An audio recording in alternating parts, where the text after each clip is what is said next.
quantos anos pra não entregar a nossa idade, né, Cris? Mas a gente era amor. bebê, né, Cris? A Cris tem um currículo enorme, vai ficar meia hora falando aqui. Ela é psicóloga, ela é mentora, ela já passou por grandes corporações na área de RH, de treinamento, né? E eu vou ter um papo super legal com ela aqui agora, que eu tenho certeza que vocês vão gostar. Cris, vou começar solando aqui. Vamos lá. Esse canal a gente fala da revolução da longevidade, né? Então muita gente ou lembra com muito carinho dessa frase, né? Ou sonha em ouvir essa frase, que é: você jura amar para todo sempre essa pessoa até que a morte separe, né? E todo mundo quer um relacionamento que dure para sempre. Só que amar até que a morte separe, quando a morte separava aos 50, 55 era uma coisa, mas a gente está vivendo 75, 80, 85, ou seja, o desafio dos relacionamentos é muito maior, porque a gente está vivendo muito mais, né? Quais são os segredos desses relacionamentos que duram muito tempo?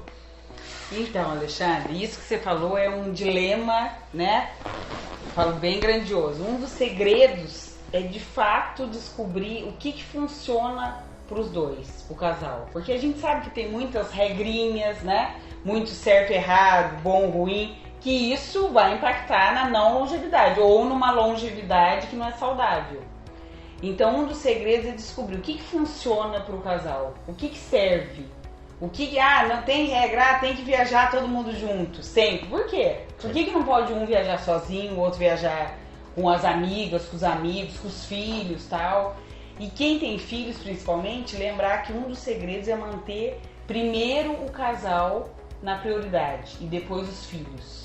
Que essa é uma das falácias. Quase também. sempre os casais invertem essa equação. Quase sempre. Eu diria 99% dos casos. Quando faz o contrário, então se sente culpado porque é muito ausente, Perfeito. aí tenta comprar Compensar. a ausência dos filhos com outras coisas, e no fim não cuida nem do relacionamento do casal, nem dos E filhos. nem dos filhos. Não é? Sim. Então, essa é uma dessas questões. E quando os filhos também ficam mais velhos, se dá conta também que os filhos escolheram a vida deles. Sim. Né? Que é o ciclo da vida, Que né? é o ciclo da vida. Então, essa questão forte, primeiro, de como funciona para cada um, para o casal.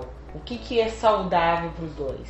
Pode mudar? Claro, e deve, porque às vezes a gente casou, né? Há 50 anos, Claro, você é. falou, valorizava algumas coisas, priorizava, mas mudou. E pode ser que o casal tenha se conhecido também com 20 anos. Perfeito. Eu era uma coisa aos 20, minha companheira era outra coisa, passaram 5, 10, 15, e as pessoas acabaram tomando outros rumos, modificando, se transformando em outras pessoas. Uma das dificuldades também que eu vejo nessa questão dos relacionamentos, dos casais, de filhos, Cristi, é que a impressão que eu tenho, eu falo isso até numa palestra TED, quem puder assistir, ela chama Silvers, uma breve história do futuro da humanidade. É que assim, parece que tem uma falta de sincronia, não sei se você acha isso, entre a nossa vida pessoal e o que o mercado de trabalho espera de você.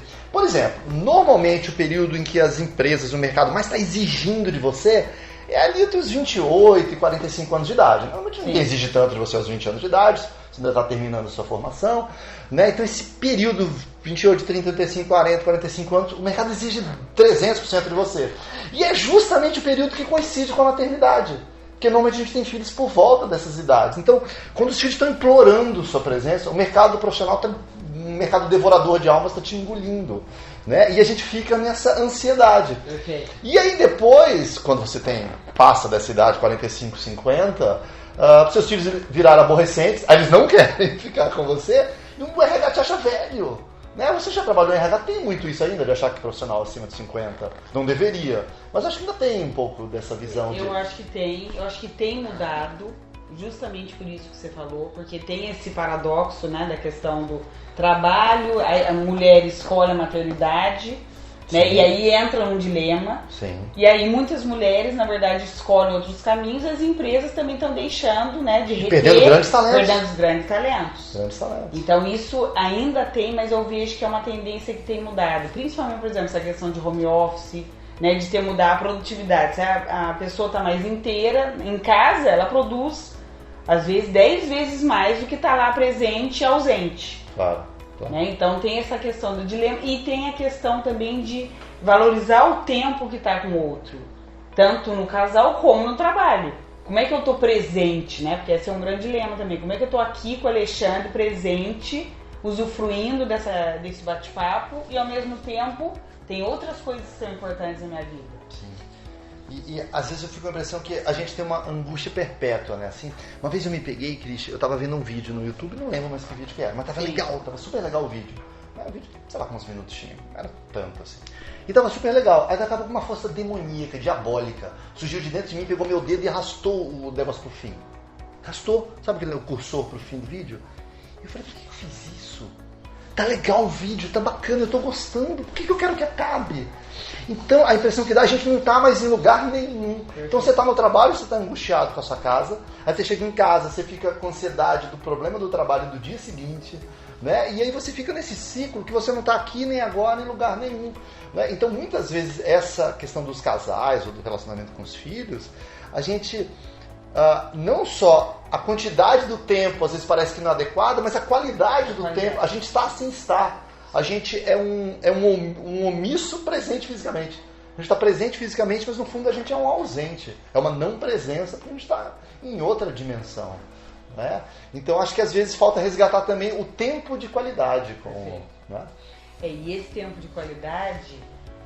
Alexandre, varia de pessoas para pessoas, né? Então, por exemplo, quando a gente fala em casais, é comum perceber assim, tem casais que valorizam o tempo da qualidade, mas esse tempo, às vezes, é 1 hora, né? E tem casais que valorizam estar um final de semana inteiro grudadinho com o outro. Tem certo ou errado? Não. É o que funciona para aquele casal. Da mesma forma como os filhos. Filhos que a gente tem filhos, sabe, né? Eles também cansam da gente. Claro. Se a gente quer compensar alguma coisa e não é natural, eles percebem. E começa também a ficar cansado, pai da mãe. Então, como lidar com esse espaço? Que é isso, do aqui e agora, do tempo de qualidade e ao mesmo tempo estar feliz. Claro. Tá? Que é uma questão que também é um outro dilema, né? Que a gente traz para os momentos atuais. O que é de fato essa tal felicidade? No relacionamento, com os filhos, no trabalho? E também, às vezes, Cristian, eu acho assim... nós somos máquinas muito perfeitas, né, do ponto de vista biológico, fisiológico, né? E já existem estudos dizendo que existe a química do amor, a química da paixão. E tem a dopamina, oxitocina, né? A serotonina. Então quando a gente se apaixona, a gente é bombardeado por uma carga de neurotransmissores que nos fazem sentir bem, nos fazem estar apaixonados, estar ligados com essa pessoa. E segundo biólogos evolutivos, isso seria para que a gente fizesse a nossa principal missão, que é perpetuar a espécie. Né? Para que a gente tenha essa ligação forte que queira se perpetuar. Mas isso não dura para sempre. Primeiro que quase como um drogado, aquele neurotransmissor você precisaria de doses cada vez maiores para fazer o mesmo efeito. A sensação de borboletas no estômago, o tremor na perna vai diminuindo. Né? E muitos casais reclamam. Perdi a magia, aquele paixão, Mas ao mesmo tempo, não é possível, será, a gente substituir isso por uma outra forma de benefícios, do tipo a placidez, a serenidade, a cumplicidade. Se a gente perde um pouco naquela coisa sanguínea, visceral, quase vulcânica da paixão dos primeiros meses, e é impossível, a gente ia morrer muito rápido se a gente vivesse eternamente naquela intensidade, seria... Né? Será que a gente não tem benefícios também com a outra? Porque eu acho que a gente vive um mundo meio videogame, assim, parece que tem um monte de estímulo toda hora. E eu acho que é possível também ter... a gente associa sempre, e acho que tem um problema, acho que o difícil talvez seja conciliar o lance da monotonia. Monotonia é monotônico, um tom só, que parece de fato ruim. Mas na monotonia tem também um pouco de previsibilidade. Sua vida também. Se sua vida fosse sempre uma montanha russa, a gente morre cedo também, né? Como conciliar isso? Essa queda natural, depois de alguns meses, daqueles níveis intensos de paixão, mas ainda assim fazer com que o casal continue pleno, que seja proveitosa sobre outras dimensões que o relacionamento pode trazer. Como fazer para se reinventar? Então, tem algum aspecto que é da questão da intimidade, né? Porque muitos casais na fase da paixão ainda não sabem o que é uma intimidade. Porque o casal pleno, ele busca e cultiva essa intimidade. Então, o que é essa intimidade, Alexandre? Primeiro é quando, por exemplo, eu escolho estar com alguém conscientemente. Porque a paixão, de uma certa forma, não tem uma escolha consciente. Sim. É isso que você falou, é muito química. Você é dragado por ela. Você é dragado por ela. É uma atração química. Tanto que às vezes passa um tempo e a gente fala, meu Deus do céu, como é que eu me apaixonei por aquele traste, por aquela coisa. Meu Deus. Os gregos diziam que paixão vem de pasquem. E pasquem via de patos, que dava origem à patologia. Olha. Segundo os gregos, os filósofos gregos, quem estava apaixonado estava doente, ele não estava no domínio das suas faculdades mentais, portanto não deveria tomar decisões importantes quando estava apaixonado. Claro que isso é um simbolismo, uma Então, palavra, faz todo sentido, fica até meio doido. Tem uma distorção. É. E aí não entra nesse que você falou da monotonia, e talvez é um estado, olhando pelo olhar da intimidade, que eu me sinto totalmente relaxado com o outro. Porque na paixão não é possível estar relaxado. É estressante, é estressante. É super legal, mas estressante. Mas é estressante. Tem um componente, tem ansiedade, tem taquicardia, tem medo, insegurança da aceitação, estarei à altura, ainda mais que você personifica um ideal perfeito. E isso é outra coisa, né? Acho que o relacionamento para ser bom não precisa ser perfeito, porque não somos. Perfeito, não somos. Porque casal pleno, às vezes as pessoas me perguntam isso, né? Cristian, o que é casal pleno? É casal perfeito? Não, é justamente ao contrário. São pessoas imperfeitas que escolhem estar com alguém. E aí o que? Honram as pessoas. Então tem 5 elementos que é muito saudável na intimidade. Primeiro, a honra. Eu honro estar com a pessoa, porque daí eu escolho conscientemente. Isso o que? Diminui e elimina a distorção da paixão. Claro. Que é isso que você falou, que vem da patologia. Sim. Segundo componente é o confiar, né? Confiar vem de fiar juntos. Né? Então como é que eu vou fiar? Construir alguma coisa junto com o outro, sabendo que ele é perfeito e eu também. Sim. Né? O terceiro componente é a questão da permissão. Eu permito que o outro esteja comigo e diga coisas que às vezes até no primeiro momento vai me incomodar, mas eu estou permitindo. E aí a gente começa a crescer junto. E a gente vive num mundo que é muito de, eu vou apontar o dedo, né? Vou julgar. Então, a permissão requer o quê? Peraí, abaixa a barreira, baixa os julgamentos e eu vou o quê? Permitir que o outro fale, isso tá legal, isso não é legal. Não no sentido de julgamento, mas de que funciona para a relação. O quarto componente é a vulnerabilidade. Né? Então, como é que eu tô com o outro plenamente se eu fico preocupada? Eu quero agradar. Isso vai dar certo. Se eu tô inseguro, será que ele tá me traindo? Será que eu vou fazer isso? Isso é uma loucura. Sim. Porque isso é altamente vira inferno na sua vida. Vira inferno. Né? Então imagine isso com 80 anos. Não puseram no cenário, no cenário, né? Na Revolução Prateada, né? Você vivendo cada vez mais. E o último, Alexandre, é a gratidão. Então assim, essa gratidão que às vezes a gente banaliza um pouco essa questão da gratidão, mas a gratidão... A gente toma tudo que é bom como se fosse um direito adquirido e não dá bola pra ele. Exatamente. É uma gratidão. E com uma coisinha ruim que acontece, a gente enlouquece com aquilo, desmorona. Né? E como se, tá bom, não valesse mais nada. Então a gratidão, assim, eu tenho 1000 opções, né? Sim. Imagina, você tem 1000 opções. No meio de tantas opções, 7 bilhões de planetas, 7 bilhões de pessoas no planeta. A gente escolhe uma, né? No sentido do casal, e estar junto é muita gratidão eu reconhecer isso, porque não é só eu escolher, o outro me escolheu. Sim. E vice-versa. Legal. E aliás, isso é uma outra coisa, falando da questão da longevidade, muita gente fala, meu casamento deu errado, 20 anos de relacionamento, etc e tal. Eu fico pensando, 20 anos de relacionamento, tem uma filha linda. Deu errado, eu acho que deu certo durante 20 anos. É que a gente aprendeu nos filmes tal, que o dar certo tem que ser até os dois morrerem. Que legal se pudesse ser assim. Mas deu certo durante 20 anos. Né? Você vê um monte de empresa, deu certo, a Varig deu certo por 80. E maravilhoso. E depois ganhou o prêmio das melhores empresas, levou pessoas felizes, seguras e pontuais pelos céus do mundo. E lá no final, depois de um tempo X, não deu certo. Assim, mas não dá pra dizer que um relacionamento que deu certo 20 anos seja um relacionamento que deu errado. Não deu certo para sempre, durante 20 anos. E quando você tem aquela sacada assim, vale a pena continuar investindo para salvar isso ou deu o que tinha que dar e é hora de... Tem.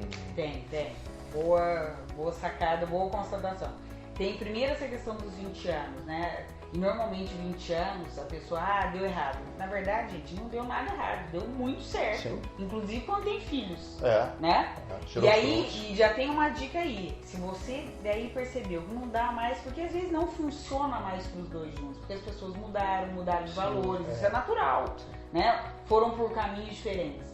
Mas é fundamental que mesmo que haja uma separação, que eu continue honrando a pessoa. Porque ela também me contribuiu comigo para eu ser quem eu sou hoje. Né? Então essa é uma sacada.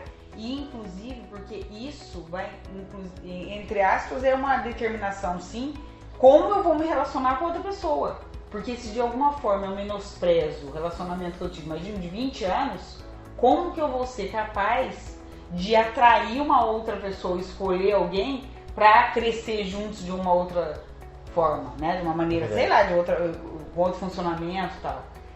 E tem uma questão que você falou, né? Quando é o momento para falar assim, não dá mais. É quando, gente, você percebe que já não tem esse relaxamento com o outro, vive sob tensão, estresse. E aí eu costumo dizer, né, nos meus processos de mentoria e tal, é muito mais saudável, então, que haja separação. Claro. Para você, para o outro, inclusive para os filhos. Claro. Mas que seja também leve, não precisa ser aquela coisa tumultuada, Sim. inimigos para sempre. Que não precisa não precisa ser assim, não precisa ser assim. Tá. Também mudamos, né? A nossa mentalidade, olha os nossos filhos, né, Alexandre? Já vê de outras formas. Para eles nem entendem muito se a gente olhar assim, como estão juntos se não está saudável. E acho que a criança, ela é muito sensitiva, ela percebe a toxicidade Sim. da relação, ela percebe no ar, assim, né, que as coisas não vão ar. bem, assim, crianças são muito sensitivas, né, então acho que não faz sentido também carregar feito um defunto, um relacionamento que já morreu faz tempo, você só esqueceu de enterrar. Sim. Né? Legal, menina, um prazer Que grande, delícia, que bom que nosso bom. papo. Aliás, falando em 20 anos, a gente é amigos há quase 20 anos, né, foi trabalhar em outras cidades, Não, assim. acho que é mais de 20 anos. Mais de 20 anos, não vou falar disso não. Tô adorando. Super legal o Muito papo, bom, tá né? legal? Espero que a gente tenha outros papos como esse aqui, Com né? certeza. Ah, e você faz curso Casal Pleno? Como é que é isso? Sim, tem curso Casal Pleno, curso online. Ah, que legal. Então são 8 aulas online com exercícios, com ferramentas. Legal. E é bacana porque tem transformado as relações. E também faço mentoria para casais. Que tem algumas pessoas que preferem fazer, são atendimentos presenciais ou também por Skype, né? Online. E tá muito legal, tá muito interessante. Entra aí nas redes sociais dela, vai ser legal. Muito grata, até mais. Um abraço, pessoal. Tchau, tchau.